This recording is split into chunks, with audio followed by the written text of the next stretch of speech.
I started volunteering for an organization when I was 18. I really wanted to make a difference in children's lives who'd experienced sexual violence.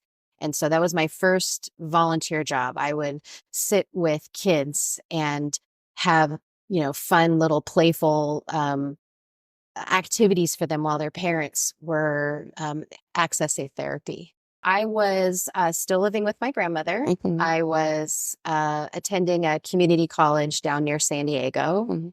And I was, just getting all of my sort of my general education requirements. That's because when you left and went to your grandma's, is that when you dropped out of high school? Yeah.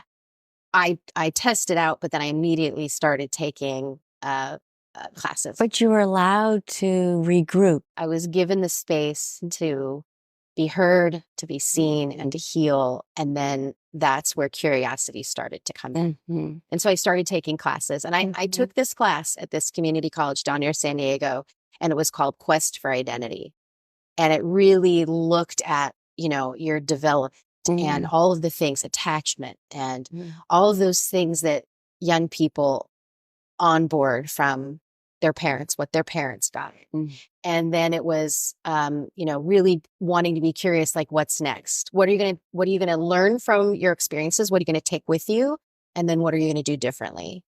And I think that was, it wasn't my aha moment. It wasn't until I moved to Santa Barbara and I was sitting in an interpersonal communications class. And we were talking about having a healthy conflict. And with tears running down my cheeks, I was thinking, why aren't we teaching our kids this?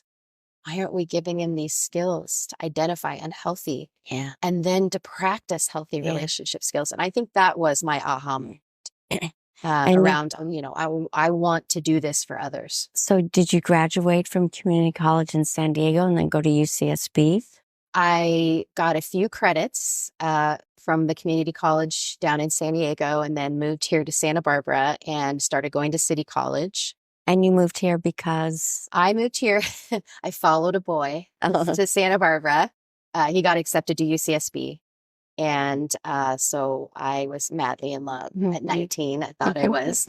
And moved up here. And while he went to school full time, I worked full time. And I took classes, one or two classes as I had time.